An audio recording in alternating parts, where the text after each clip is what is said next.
Now, when we went back to Garankua, back to the same student accommodation, I still had almost 90,000, right? I didn't trade, I would say, before going back to Gauteng.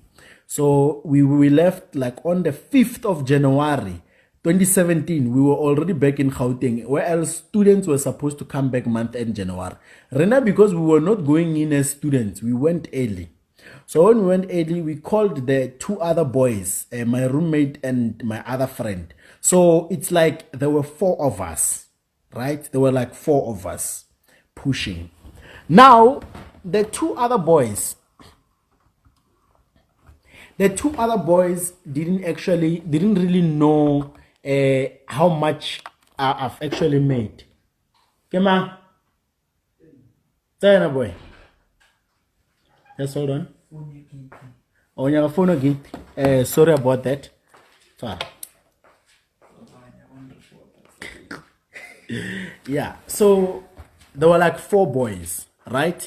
And out of the four boys, it's you don't know the other two. You only know Kuto only. You only know Kuto only. The other two things didn't go well. I will explain why.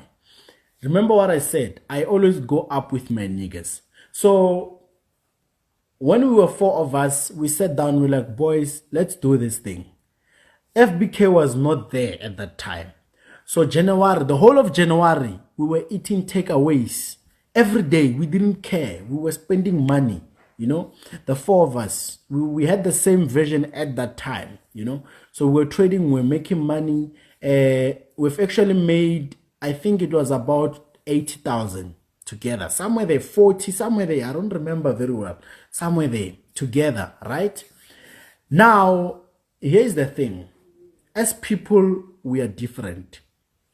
Remember, I've made my first almost 100K alone. I didn't go to Senten to buy Gucci. I didn't buy a car. I didn't get anything expensive. And the moment I was supposed to do that, I brought Kuto in. Now, Kuto, when I wanted to buy a car actually. So I wanted to buy a small Corolla or Tez, which cost like 30,000 or 40,000. Then Kuto told me that, no boy, don't buy anything. Let's make more money using this money. You see, that simply means that Kuto had a vision for us. Like we must go far. Betuel was not there at that time. Poncho was not there. Musho was not there. Vincent was not there.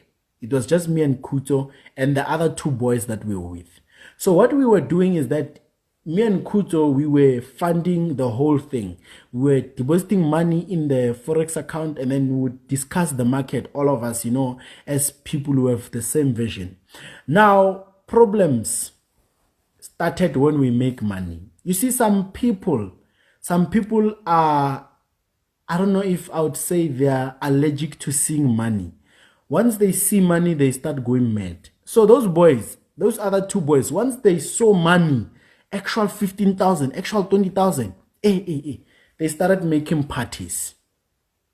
They would like eat 5,000 a weekend. Like out of the money that we make, they would spend 5,000 on alcohol. And we would talk to them, me and Kuzo. Remember, ever since I was born, I never drank alcohol. I never smoked weed, hardly. I never smoked any cigarette. Any sin that I might have been doing is to have sex and masturbating maybe, and other sins that I'm not aware of. So when those guys saw money, they started living this lifestyle of impressing people, making sure that the landlord feels that now we have money, you know, such things. And this other weekend, the other weekend that made me go mad, they've actually spent like 10,000 in one weekend. They left on Friday, they came back on Sunday. Remember, this was like our money, a group money, you know. So we were sharing the money. So they went the whole weekend, they spent more than 10,000 or whatever, I don't know, with alcohol and girls, maybe drugs. I don't know what they were doing with that money. Hey. So we had a huge fight. We came to a decision, you know what, boys? Me and Kuto are gonna go our way, and you boys are gonna go your way. So whatever amount of money that we made, we are going to split it. So we splitted whatever amount of money that we had, ne? Now, funny enough, immediately after splitting the amount of money, they made another party. All the money that we gave them, they've blown it again with a party and girls. And Kuto told me that, you see, with such people, you can never go far, right? So that simply means that it's like we are on a reset mode. We are both starting on 0%. We both have nothing, right? We both have nothing.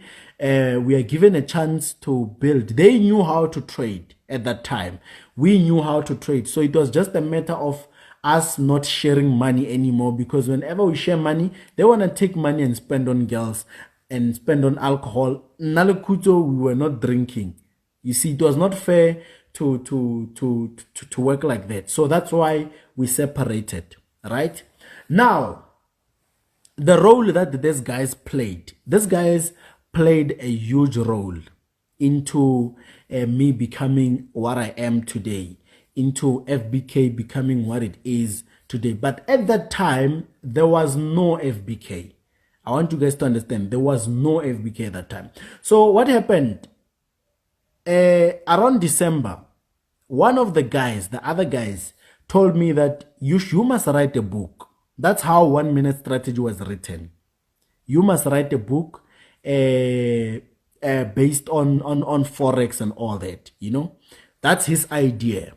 And the name 1 Minute Strategy came with him. Like, he's the one who said, since you're making money in 1 minute, I didn't come with the name. He said, I only came with modifications, name, and coach correction. Those are the only names that I came with.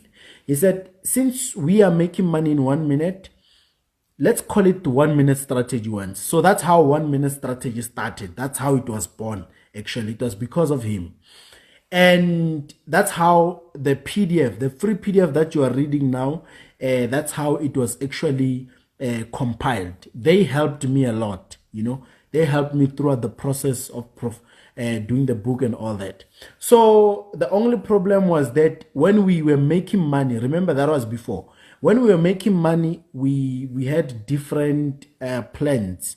They wanted to live the lifestyle, we wanted to invest.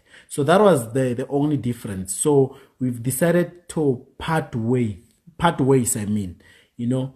But now, challenge was that they've already played their role in my life. However, good part was that we made money, they've seen it, but we've had our fair share and they've blown their money. Now, this simply means that whatever amount of money that me and Kuto make from this point onwards, it's our money. They are not there, you know. So the reason why I'm telling you guys this is because there were scandals. After they see that we were successful, they came back and they tried claiming for what's theirs. Apparently, they're saying that FBK is theirs, I'm theirs, the cars that I have, it's theirs. I mean, dog, we hustled together. We made 100,000 and we had differences. We splitted 50-50. You have blown your own 100,000. Now mine, I've invested it and made more. When I make more money, you can't come back and say what I've made is yours. You guys, you understand? This simply means that there are going to be people that you start business with today, right? Those people are going to leave you during the way, during the progress of the journey, because it's tough, right? Now, when they leave you, they're going to leave you alone.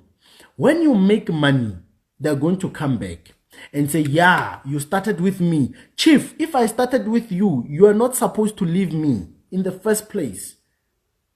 So just be aware of such situations. Just be aware of such situations.